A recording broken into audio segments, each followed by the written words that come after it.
yang sang firman itu, Roh Kudus sang firman, Roh Kudus sang firman, Bapa, itu mereka transenden, satu yang transenden. Ya, kita bicara Yeshua, Pak. Assalamualaikum warahmatullahi wabarakatuh. Lanjut. Aduh, Kores, kamu naik kelas nih. saya lagi di Brunei nih sebenarnya. Jamnya Naik ke Brunei. sorga. Jam di Brunei sekarang jam 3.07. Saya jam 8 ada tugas di sini. Tapi ya mungkin saya 3 jam ke depannya karena Kores. Iya sama kayak ini dong, sama kayak di Uganda jamnya. Lanjut, Arbet. Kores, kamu waktu itu bilang ada di mana itu ya? Nah, Di kalau saya benar, Burundi. saya nyata saya ada di. Ini jadi belok Pak Robert itu lanjut sama Ayo Jadi Pinter. Lanjut. Iya, ya ini bagus. Ada yang saya semangat, ada ini guru saya Kores hadir, jadi saya senang. Jadi gini, saya melihat Bapak, maaf Pak ya, bukan saya Bapak masih membayangkan Tuhan itu materi, jadi ketransendenannya dianggap di waktu dia jadi manusia, sang firman menjadi manusia, bukan menjadi sama dijadikan, beda kan. Menjadi itu sudah ada baru kira-kira gitu. Kalau dijadikan belum ada baru ada, kira-kira gitu. Dalam arti ketransendenannya itu tidak ikut hilang, copot gitu Pak. Itu maksudnya. Coba jelasin, coba maksudnya tidak copot itu gimana? Dia kan, Yeshua ini kan manusia ya, kita sepakat dulu ya. Ya kalau Bapak bilang dia manusia, nanti tabrakan lagi di Yohanes 17 ayat 5. Nah, Oh enggak. Kan ada banyak ayat yang menyatakan Yeshua manusia. gini, Pak. Gimana? Saya kasih ayatnya Pak. Yosua itu menjelaskan. Jangan pakai ayat Pak, pakai bagaimana Bapak menjelaskan logikanya coba. Nah itu ayat sebagai penuntun saja. Dia kan ngaku, Yosua itu mengaku di Yohanes 3 ayat 16 ya. Mulai 14 lah. 14 atau 13 Pak, 14. Dia mengaku dia adalah anak manusia. Kemudian dia bilang anak tunggal Bapa. Nah itu. Di situ dia kedewinaturannya ada di situ, Pak. Dia seutuhnya manusia dan dia seutuhnya ilahi, anak Ya, tunggal kita Bapa. bicara yang seutuhnya manusia, Pak. Maksudnya Bapak kan masih seolah-olah transenden gitu. Manusia kan nggak mungkin transenden, Pak. Ya, kemanusiaannya sudah tidak transenden. Bahas Pak, kemanusiaannya kan tidak mungkin transenden. Di waktu dia dibangkitkan menjadi tubuh kemuliaan. Tubuh kemuliaan itu kan transenden, Pak. Transenden maksudnya gimana Pak? Jelasin Pak. Bukan fisik lagi, bukan materi. Dia masih makan ikan goreng Pak. Nah itulah kehebatannya Yesus. Oh jangan gitu Pak. Maksudnya bukan masalah hebat ya Pak. Gini. Jadi semuanya jadi kacau kalau kita. Kemarin juga saya merasa kacau sekali pendeta Kesia menjelaskan bahwa dagingnya beda. Bagaimana bisa beda ya? Ada proses 9 bulan dalam kandungan Maria ya. Itu manusiawi sekali. Kalau nggak manusiawi nggak lucu Pak. Dia harus manusia banget justru. Maka saya kan tadi bilang Pak Ayo, dia seutuhnya manusia, bukan 100%, seutuhnya manusia, seutuhnya anak tunggal Bapa. Ya jelasin coba seutuhnya anak tunggal Bapak itu gimana, mendescribe-nya itu gimana Pak? Nah, mana Allah itu beranak enggak kan?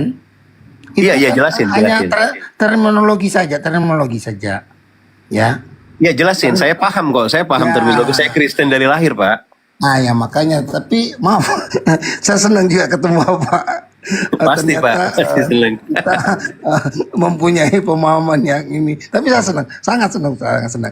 Jadi jangan Bapak terfokus bahwa Yesua itu materi, itu kan. Padahal sudah ada ayatnya, saya pakai ayatnya itu ya, Yohanes 3 ayat 16 ya sampai 18. Bapak akan terbuka pikiran Bapak. Oh, dia sebagai manusia seutuhnya dan dia sebagai anak tunggal Allah. Anak tunggal Allah, masa Allah itu punya anak? Nah, kira-kira gitu. Maksudnya anak tunggal itu maksudnya sang firman atau pikiran, daya pikirnya atau daya ciptanya atau segala macam, itu yang dibilang anak tunggal. Karena kenapa dia dibilang anak tunggal? Dia keluar Iya, itu nggak usah dibahas, Pak, nggak usah Nah, dibahas. kira-kira itu maksudnya supaya saya Iya, kasih penjelasan. itu tidak menghamirkan bahwa Yesua sebagai manusia, sebagai materi kan, Pak. Ini yang saya bahas Yesua sebagai materi, Pak. Ah, iya. Dia Karena dia sebagai dikandung 9 bulan ya. Kalau kita pakai pendekatan ilmiah ya, dia dikandung berarti ada proses pertumbuhan di situ dari mulai terbentuknya tulang-tulang, daging-daging. Nah itu asupan nutrisinya itu kan dari ibunya ya, ibunya makan apa itu ya nggak bisa karena gini kita nggak bisa di Tuhan nggak mau bohongin kita bahwa dia waktu jadi manusia terus tiba-tiba dia hanya menyerupai manusia. Dia lahir makanya dia menjadi manusia utuh gitu kan Pak. Nah manusia itu kan mustahil menjadi kekal, itu persoalannya kan. Makanya dia harus mati dulu. Ketika bangkit dia menjadi kekal. Nah manusia-manusia lainnya juga sama Pak. Dia akan mati dulu baru menjadi kekal. Makanya kita bisa hidup kekal nanti di mana? Bukan di surga, di kerajaan surga di bumi.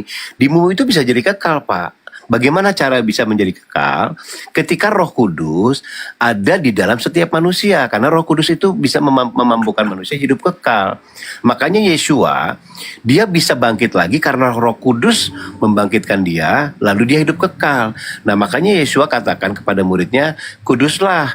Karena aku kudus, karena Tuhan kudus. Karena maksudnya apa? Supaya kita sama-sama bisa hidup kekal. Di mana? Di kerajaan 1000 tahun di dunia, lalu di kerajaan bumi yang baru, langit yang baru. Manusia itu kekal Pak nantinya. Asal mati dulu Pak. Habis mati dibangkitkan, kekal di surga, kekal di neraka. Karena yang kekal itu daging Pak. Itu justru dikasih sinyalemennya sama Yesua. Kelak itu hidup kita daging di kerajaan surga itu daging Pak. Kalau nggak daging gimana kita bisa menikmati nikmatnya di dalam gurih sana karena daging. Makanya Yesus kasih lihat bahwa manusia dengan tubuh yang baru sekalipun bisa makan ikan goreng gitu loh Pak. Itu ditunjukkan kalau dia makan ikan goreng pasti harus masuk ke lambung, diproses asam lambung, dicerna gitu Pak. Nanti tetap BAB lagi gitu loh. Iya. Oke. Saya paham. Jadi Bapak berarti lupa yang Yesus katakan. Manusia pada waktu dibangkitkan seperti Malaikat. malaikat. Nah, apakah itu daging? Itu. Jadi Gini ya Pak. Kalau kita itu soal kawin mawin Pak, nggak maksudnya konteksnya nggak gitu ya. Kamu sesat karena dia mengira nanti di surga tuh tetap kawin mawin gitu loh Pak. Sebenarnya tidak kawin karena kamu akan hidup seperti malaikat. Maksudnya bukan berarti kalau Bapak paham ya, ini di eskatologi ada pembangunan bait suci yang menggunakan ukuran manusia dan ukuran malaikat. Dalam hal ini dinyatakan bahwa ukuran malaikat dan ukuran manusia itu sama. Apa sih maksudnya Pak? Bahwa ada kesamaan jika malaikat itu turun ke bumi, ke dunia dunia yang fana ini, maka malaikat itu harus muncul sebagai manusia.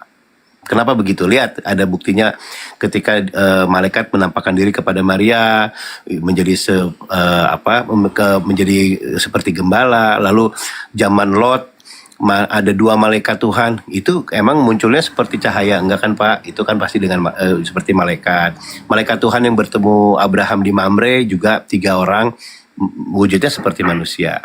Nah makanya jika firman itu mau jadi datang ke bumi, dia harus tunduk dalam hukum bumi ya, harus jadi manusia bumi, makhluk bumi gitu. Kalau iblis bisa jadi seperti manusia, bisa Pak. Jangan-jangan kita nggak pernah sadar bahwa manusia-manusia yang jahat ini memang adalah titisan dari iblis. Jadi manusia dan malaikat itu ketika di bumi itu ukurannya sama Pak. Nah Yesua ini manusia yang kekal karena ada Roh Kudus. Nah manusia seperti Bapak dan saya ketika kita mati dibangkitkan kita akan menjadi kekal Pak kalau ada Roh Kudus. Tetapi kalau kita masuknya neraka ya udah Roh Kudusnya nggak ada lagi Pak itu karena udah aja hilang tuh di neraka. Jadi Bapak bilang masuk surga itu dalam wujud apa? Tubuh kemuliaan misalnya. Kalau tubuh kemuliaan di surga itu di mana? Karena ada 1000 tahun dulu. Kalau Bapak bilang sudah terjadi ya kita nggak bisa berdebat di situ. Karena persyaratan untuk tinggal dalam sedang terjadi. kalau sedang terjadi Pak, persyaratan untuk hidup dalam kerajaan 1000 tahun itu kita damai Pak. Kita nggak damai sekarang. Gimana bisa dipertanggungjawabkan argumen Bapak bahwa kita sedang ada dalam 1000 tahun. 1000 tahun itu damai Pak. Nanti ketika iblis kembali dilepas dari kerangkeng, ya baru tuh rusuh lagi tuh. Makanya ada kiamat itu, dihabisin semua, bumi dan langitnya dihancurin gitu. Nah kalau sekarang Bapak udah 1000 tahun, kita belum damai Pak. Gitu. Itu ya menurut saya harus dikaji lagi ya Pak. Menurut saya dikaji lagi. Ini proposal saya tetap kalau Bapak mau renungkan itu, ayo kita tempatkan dulu Yesua sebagai manusia. Soal dia Tuhan, harus dicari pemaknaan terminologi lainnya. Bukan Tuhan semesta pencipta menjadi manusia, tetapi Yesua ini adalah Tuhan atas bumi, raja segala raja tadi. Karena dia dinisbatkan sebagai Allah yang maha kuasa, wah nggak kena Pak. Menurut saya begitu ya. Walaupun saya tetap Kristen, karena kekristenan saya bukan didasarkan bahwa Yesua adalah Tuhan. Itu kekristenan itu saya percaya bahwa Yesua adalah Tuanku, junjunganku dan juru selamatku. Saya dengan mempercaya kepada Yesua, saya akan bisa masuk ke dalam kerajaan 1000 tahun tadi gitu, menjadi bagian dari warga kerajaan Allah yang di bumi tadi gitu. Itu karena saya percaya sama rajanya gitu. Kalau saya nggak percaya nggak boleh masuk. Jadi ini bukan soal sorga dan neraka. Kristen itu selalu mengkaitkan bahwa percaya Yesua itu selamat, artinya selamat masuk sorga. Sorga yang mana? Sorga yang digambarkan seperti Bapak tadi, sorga kekal tadi. Belum Pak, ini kerajaan di sorga. Yang kekal mungkin bukan manusianya aja ya, tapi kerajaannya itu yang kekal. Manusianya mungkin bisa mati, mau hidup lagi ya tinggal dibangkitin lagi, mati bangkitin lagi. Saya nggak tahu, itu hal yang gaib, saya nggak pernah. Saya lagi karena waktu terima kasih Pak Ayo. Pak Ayo, saya lihat bukan saya menuduh, saya bisa lihat pemahaman Bapak seperti Unitarian, seperti SC, seperti Islam. Hindu ya. Oke. Waduh banyak sekali saya lihat. Tapi nggak apa-apa. Itu saya hargai Bapak pemahaman sampai ke sana. Saya nggak pernah akan membilang macam-macam lah. Saya hargai itu sementara untuk saya ya. Ya. Bagus. Ini jadi bisa kita berdiskusi dengan ini kan. Kalau Bapak punya pemahaman beda sama saya nggak bisa diskusi. Saya juga malas kan. Tapi ya bagus. Walaupun tinggal 10 menit nih ya. Ini di sini sudah jam 3.20 ya. Ya silakan Bapak kasih statement terakhir yang. Jadi gini, kalau memang kita mau lanjutkan besok lagi, ini enak. Saya baru ketemu orang percaya Yesus tapi bawaannya bagus ya beda. Tapi tetap saya hargai. Ini Kores guru saya ini lagi dengar, dia mungkin lagi cengeng masalah bicara kekal. Orang yang berdosa kan kekal. Yang kekal itu adalah roh. Manusia kan diciptakan menjadi roh ya, roh manusia itu kekal nanti di neraka, kekal nanti di surga. Kira-kira gitu. Jadi bukan tubuh kita, tubuh yang daging nggak kekal, tubuh daging nggak, udah habis. Jadi kembali kepada ada kan saya bilang Yesus Yahweh mengatakan kepada Adam, kau akan menjadi debu. Tubuhnya akan menjadi debu karena engkau berasal dari debu. Kira-kira gitu. Jadi bukan manusia daging nanti yang Bapak ini, itu kita akan tabrakan sama yang Tuhan bilang, engkau berasal dari debu, kembali menjadi debu.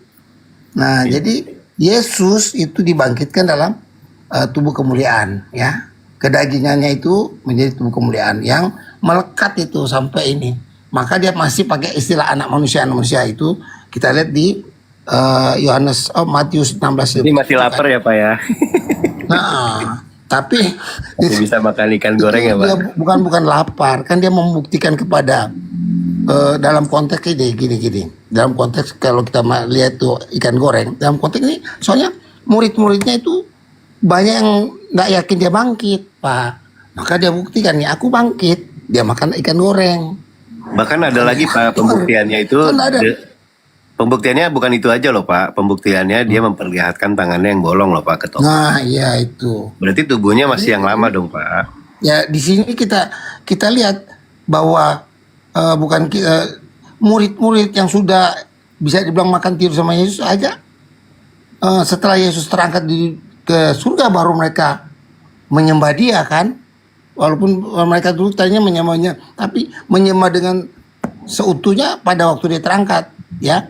Itu kita lihat membuktikan bahwa murid-muridnya juga bebal ya, udah 3 tahun setengah ikut dia masih juga nggak pernah. Maka Yesus yakini dulu murid-muridnya dengan dia makan ikan goreng. Itu dalam konteks itu Pak. Ya, perlihatkan. maksud saya Bapak kan bilang tadi tubuhnya kembali menjadi transenden. Padahal kan jelas banget dia membuktikan kepada Thomas bahwa tangannya itu berlubang paku gitu. Berarti kan tubuh yang lama Pak. Bisa jelasin nggak? Itu dalam Pasti konteks susah Pak jelasinnya Pak. ya itu dalam konteks kehebatannya dia lah kalau saya bilangnya. Tapi pada waktu dia terangkat itu transenden Pak. Itu aja. Dan kan dia bilang kalau kita melihat Yohanes 10 ayat 18, aku berhak menyerahkan dan aku berhak mengambilnya kembali. Tentang dia waktu kematiannya dia kan. Kita baca, kan ada ayat-ayatnya, saya kasih ayat-ayatnya kan. Jadi jangan Bapak berfokus pada ayat yang satu aja. Saya bisa kasih ayat-ayat yang lain untuk membandingkannya itu kan. Kalau Bapak Ya, saya baca, sih kalau ayat-ayat agak gimana ya? Karena sebenarnya saya salah kalau ngomong hafal. Saya paham semua ayat itu. Tapi maksudnya begini Pak. Kalau dia memang kembali lagi menjadi transenden, nggak ada urgensi dia balik lagi ke bumi. Kalau dia menghakimi, ya dia cukup menjadikan hakim-hakim di bumi menjadi wakilnya dia. Kalau memang dia harus transenden ada di surga, dia menyerahkan penghakiman itu kepada hakim-hakim di bumi. Dulu kan juga banyak Pak hakim-hakim, raja-raja di bumi bisa menghakimi. Kenapa dia harus turun lagi? Itu yang harus dipelajari. Kenapa untuk hanya menghakimi manusia aja harus dia turun lagi gitu loh Pak. Gitu Pak, hakim di bumi kan bukan menghakimi untuk orang lolos ke surga dan ke neraka. Kalau Yesus kan hakim untuk hakim di atas hakim lah. Iya, tujuannya apa? Tujuannya apa? Nah ini maksudnya hakim di waktu akhir zaman akhir zaman ya, beda akhir zaman dan beda akhir zaman dan zaman akhir ya. Ya. Nah kita sudah di zaman akhir ini ya, tinggal menunggu akhir zaman. Nah, kira-kira gitu. Nah di saat itu hakim yang agung adalah Yesus. Yesus bilang ya, Yohanes 5 ya, ayat berapa? Kemudian Matius 16 ayat 27 ya, dia akan menjadi, dan kemudian ada di Matius 24-25 lah, itu ya. Kita bisa lihat di situ bahwa bukan yang Bapak bayangkan. Bapak saya lihat sudah pemainnya ke SJ sama ini sih ke SJ. Enggak, saya nggak membayangkan Pak. Saya minta Bapak jelasin. Enggak, saya nggak membayangkan. Saya minta Bapak jelasin. Tapi nggak apa-apa. Ya, silakan Pak. Nah, jadi ketransendennya dia Pak, dia sudah mengakui ya bahwa dia waktu pra itu kan, dan dia mengatakan kepada orang-orang Yahudi yang tidak percaya kepada dia di Yohanes 8 kalau nggak salah itu ya, bahwa sebelum Abraham jadi dia sudah ada, bukan sebelum Abraham ada, tapi sebelum Abraham jadi berarti Abraham kan dijadikan akhir-akhir itu. Nah, sedangkan dia tidak dijadikan. Nah, Bapak masih seolah-olah ketransendenannya dia itu atau keilahiannya dia itu waktu dia memakai tubuh manusia dianggap sudah tidak transenden, batal ketransendenannya. Itu yang saya lihat Bapak sudah Enggak, saya nggak bilang batal Pak. Gini ya, karena kan dia menguasakan diri dan merendahkan dirinya menjadi sama seperti manusia, Filipi 2 ayat 5 itu. Nah artinya memang dia membatasi dirinya Pak. Bukan saya mengatakan dia menjadi terbatas, dia sendiri yang mengakui, dia membatasi dirinya, mengosokkan dirinya, bahkan ketika dalam keadaan sebagai manusia pun dia takluk dan taat sampai mati di kayu salib. Artinya dia manusia utuh gitu. Nah setelah bangkit, dia kan sebenarnya kalau balik lagi ke transenden Pak, dia harusnya nggak usah bangkit atau nggak usah kalau memang saya potong dulu Pak. Saya potong maaf. Pak. Nah ini masih Bapak punya pemahaman bahwa di waktu dia memakai rupa manusia, keterasinannya Bapak anggap hilang itu. Setelah dia ini ya rohnya tetap transenden Pak. Ini kan kita bicara kedagingan ya Pak. Bapak Rohnya jangan lihat tetap manusia. transenden. Bapak jangan lihat manusianya. Manusia Pak, kan cuma seperti yang disebut pakaian. transenden Pak, ya sini saya jelasin sedikit ya. Yang disebut transenden itu sesuatu yang tidak dibatasi, yang tidak terbatas ya. Betul. Itu tetap Kan tadi menjadi saya hak bilang. hak Elohim yang adalah ruah ya, adalah zat tidak terbatas. Nah, ketika dia ada dalam rupa manusia, dia menjadi terbatas Pak. Dagingnya tetap terbatas walaupun rohnya tidak. Nah, Makanya. saya bicara Yeshua sebagai daging. Nah, Yeshua ini ketika dia menjadi Makanya daging, tadi saya bilang selesailah kedagingannya dia itu di waktu dia mati.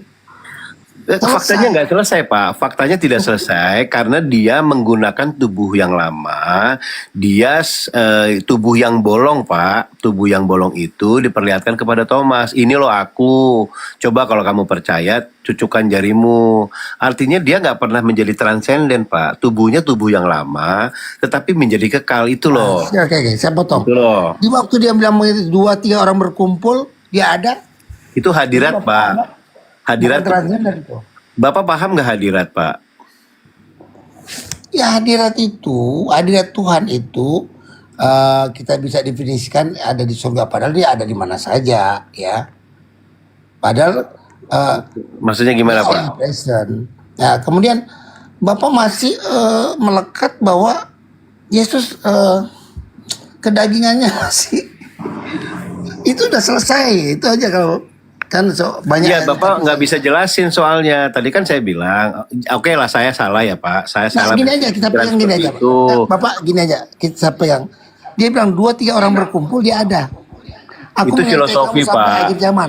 Apa Ya itu filosofinya Nah, Pak. itu aja itu yang kita pegang Pak. Begini loh Pak ya. Orang tua saya kan udah meninggal ya.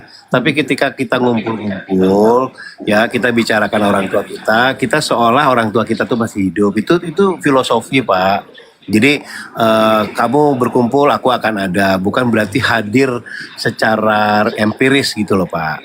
Ya, ke pelajaran yang diambil bahwa kamu berkumpul dalam namaku, aku ada di situ. Itu iman kita dalam kacamata iman. Kita yakin Yesus ada di situ. Padahal nggak ada di situ lah Pak. Dia tubuhnya nggak transenden Pak, tetapi spiritnya melalui Roh Kudusnya transenden ya. Roh Kudusnya ada di situ, bukan Yesusnya Pak. Makanya dibilang Trinitas itu harus dipisahkan. Kalau nggak dipisahin ngaco Pak. Yesusnya mah nggak bisa. Yesusnya tetap daging Pak, yang terbatas. dia bukan Tetapi Roh bilang Kudusnya, dia bilang aku. Ya, aku dalam wujud apa Pak?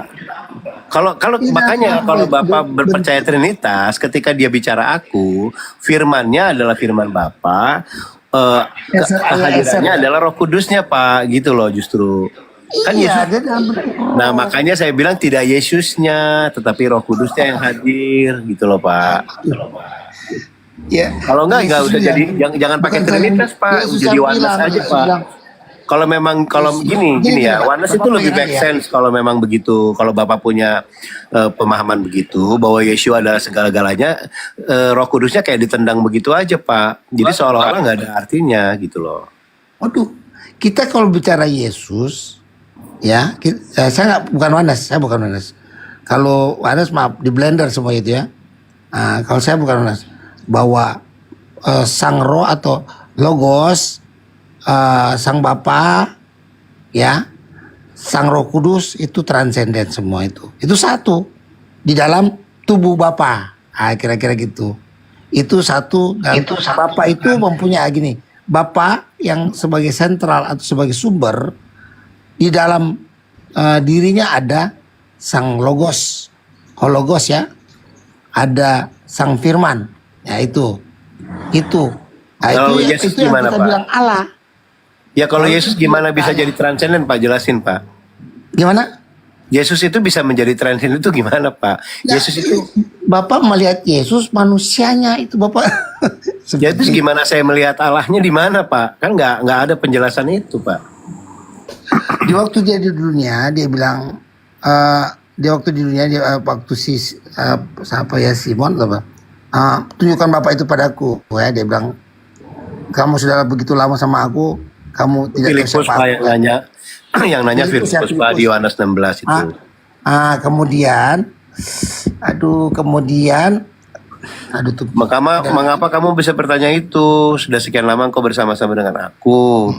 Kalau engkau melihat aku, kamu melihat sama dengan melihat Bapa. Justru itu jadi wanas Pak nantinya. Kalau kayak gitu. Justru gini ya Pak. Dalam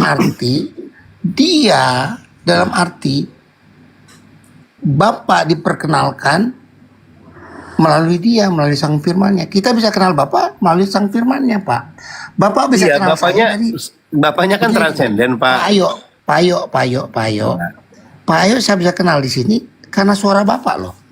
Ya, oke. Padahal Bapak saya nggak lihat. Ini pasti Ya, Pak, masih Pak Ayo, bukan guru saya si siapa tuh Kores yang lagi bicara sama saya ini. Ya. Pasti Pak Ayo. Ya. Nah, gitu kan? Ya, Seperti itu. Bapak Allah itu memperkenalkan dirinya Ya. dengan firman-Nya, Suaranya ya, oke. dengan suaranya. Ya. Baru kita kenal. Kemudian suara itu menjadi ya atau maksudnya imanen ya. Makin dekat Jadi- semakin gitu berpribadi lah gitu kira-kira gitu ya. Gitu. Ya, ini saya jelasin Pak ya. Maka Yesus bilang di Matius 11 ayat 27, Matius 11 ayat 27. Hanya dia yang kenal Bapa dan hanya yang bisa mengetahui anak adalah Bapa, yang mengetahui Bapa adalah anak. Nggak ada orang lain.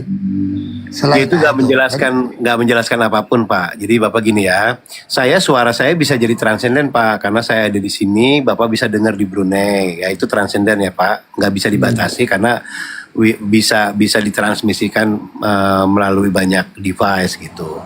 Nah tapi tubuh saya ini nggak transenden Pak. Nah yang saya bicarakan adalah tubuh Yeshua ini. Bagaimana Bapak bisa bilang tubuhnya transenden gitu. Sempurna ini. Saya menganalogi kalau yang analogi yang sempurna ya itu ya. Yang saya terasa itu sang Bapa, sang Anak dan sang Roh Kudus itu kan, yang satu itu, gitu. Kalau saya kan cuma menganalogikan analogi yang tidak sempurna lah ya. Ya. Kayak gitu. Makanya lemah ya Pak analoginya. Maksudnya Bapak yang sekelas Bapak yang saya lihat Bapak ini orang berilmu ini. Saya udah lihat dari ini Ya, Bapak ya. Status saya bisa kenal Bapak orang pintar. Saya bisa kenal Bapak adalah orang ini ya dari suara Bapak. Pak Robert, Pak Ayu itu Siap. gembala. Ya. Pak Madu. Pak Ayu, Usah deh. Pak Ayu itu gembala. Makanya saya bukan gembala, saya jemaat biasa, bukan saya lagi ngajarin dia, saya lagi belajar juga. Biar tahu aja gitu. Iya. Oh iya, tapi beda pendapat kan nggak jadi masalah. Betul Pak. Nggak jadi masalah. Kita di waktu kita sedang membaca kitab, membaca buku atau apa bacaan, kita itu sudah apa nama itu? Namanya sudah sedang menafsir kan? Ya. Kira-kira gitu. Betul Pak, oke supaya sepakat ya Pak. Jadi gini, ini proposal saya masih berlaku ya. Kalau kita menetapkan bahwa Yeshua itu kembali kepada wujudnya yang transenden, itu kan nanti terganjal lagi Pak, terganjal lagi oleh logika yang rasional. Maaf, saya potong lagi. Saya nggak setuju Bapak bilang kembali dia jadi dia memang dari dulu transenden. Bapak bilang kembali, maka saya bilang Kan tadi Bapak bilangnya dia orang menjadi Kristen yang sejati tidak menuhankan Yesus itu. ya saya Bapak kan sudah paham. ya saya tuh pengingat yang lumayan bagus Pak, ingatan saya. Bapak menyatakan bahwa Yeshua itu kembali dengan transenden itu setelah kebangkitannya ya. Dia menjadi transenden terbukti. Dia Saya cabut itu kalau saya pernah baik. ngomong itu ya. Saya cabut. Saya nggak sepakat dengan itu. Oke. Dia dari dulu transenden. Cuma Dari dia dulu memakai saya kasih analogi, dia cuma memakai pakaian kedagingan supaya seperti yang dijelaskan oleh 1 Petrus 1 ya. nah itu yang nggak Kemudian Bapak tangkap dari tadi ya. Saya tuh bicara nggak bicara hal yang transenden yang ada di dalam dirinya, Pak. Semua manusia ini rohnya mah transenden, Pak. Termasuk saya. Saya memiliki roh Allah dalam diri saya karena saya hidup ya pasti datang dari sana sumber kehidupan. Tapi sayanya kan nggak transenden. Makanya yang dibahas ini adalah dagingnya, Pak. Daging Yeshua itu tidak transenden, dia terbatas. Makanya waktu dia iya, saya kan sepakat. pertanyaan Bapak ini kan bagaimana bisa daging itu bisa kekal, kan itu saya berusaha menjelaskan kekekalan itu bisa terjadi melalui kematian dulu. Semua manusia sama, jadi Yeshua itu nggak istimewa mati dan bangkit itu karena tujuannya ingin akan menjadi hidup kekal. Bagaimana semua manusia hidup kekal jika ada Roh Kudus yang mengekalkannya. Nah, setiap semua manusia bisa mendapatkan Roh Kudus, ya bisa, bukan cuma Yesus kan Pak. Yesus sendiri mengutus Roh Kudusnya supaya setiap anak-anak yang percaya kepadanya mendapatkan kekal, hidup kekal. Ya dengan cara apa? Dengan cara Roh Kudus diam di dalam setiap manusia. Jadi manusia yang tadinya fana itu kekal. Dulu Adam itu juga didesain untuk kekal Pak. Tapi ketika dia berdosa, Roh Kudusnya undur. Ya, Roh Tuhan tidak akan lagi ada dalam manusia. Hendaklah umurnya, itu di zaman Nuh dikatakan begitu, hendaklah usianya hanya 120 tahun saja. Padahal manusia itu awalnya pada diproyeksikan hidup kekal. Nah, itu dikembalikan lagi kekekalan itu dalam Yeshua, karena Yeshua adalah Adam yang kedua, Adam yang terakhir. Itu maksudnya Pak. Jadi kalau Bapak bilang manusia nggak bisa kekal, bisa Pak. Justru setelah bangkit kita akan hidup kekal. Itu poin saya. Dan kekalnya di mana? Di bumi Pak. Di bumi di mana Yeshua menjadi raja. Itu kenapa kekristenan menempatkan Yesus sebagai Tuhan ya. Itu maksudnya di situ, bukan Tuhan semesta, bukan Tuhan pencipta, tetapi Tuhan atas bumi. Begitu loh Pak. Maksud saya ke situ penjelasannya. Kalau kita aja Pak. Tapi supaya nggak lama-lama saya tidak sepakat lah proposal Bapak, saya tidak sepakat. Tapi tidak apa-apa ya Pak ya. Ya, ya. Saya mengkaji juga, walaupun saya hanya jemaat biasa, saya ikut mengkaji ya. Sudah. Ya siap. Itu untuk mendorong Bapak mengkaji lagi sih sebenarnya. Nah, ya kira-kira gitu. Kalau Bapak bilang manusia kekal, itu iya manusia rohnya yang kekal Pak. Tapi kedagingannya, tubuhnya tidak kekal. Itu.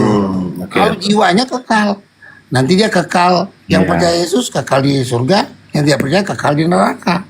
Nah, kira-kira gitu. Pelajari lagi Pak Robert. Ujung-ujungnya Bang Ayo sama Pak Robert masuk Islam. Nah, sudah. Pak Robert terlalu lama belajarnya Pak Robert ini lama, makanya Bang Gores jadi gurunya. Nah, tapi dia guru saya, tapi dia sering berguru sama saya juga, kira-kira gitu. Wah, Maka dia diam kalau saya bicara. Saudara Kores, pasti dia lagi cengenges dia itu. Saya senang sama Kores, dia cerdas, sangat cerdas. Dia menguasai Inggris, Aramaik, Arab, Ibrani.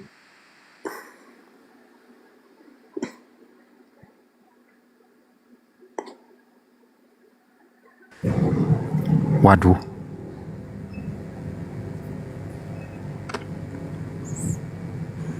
Itu saya kira. Suara saya hilang kayaknya tadi. Suara saya hilangnya. Iya. Bukan cuma suara Pak, gambarnya juga hilang.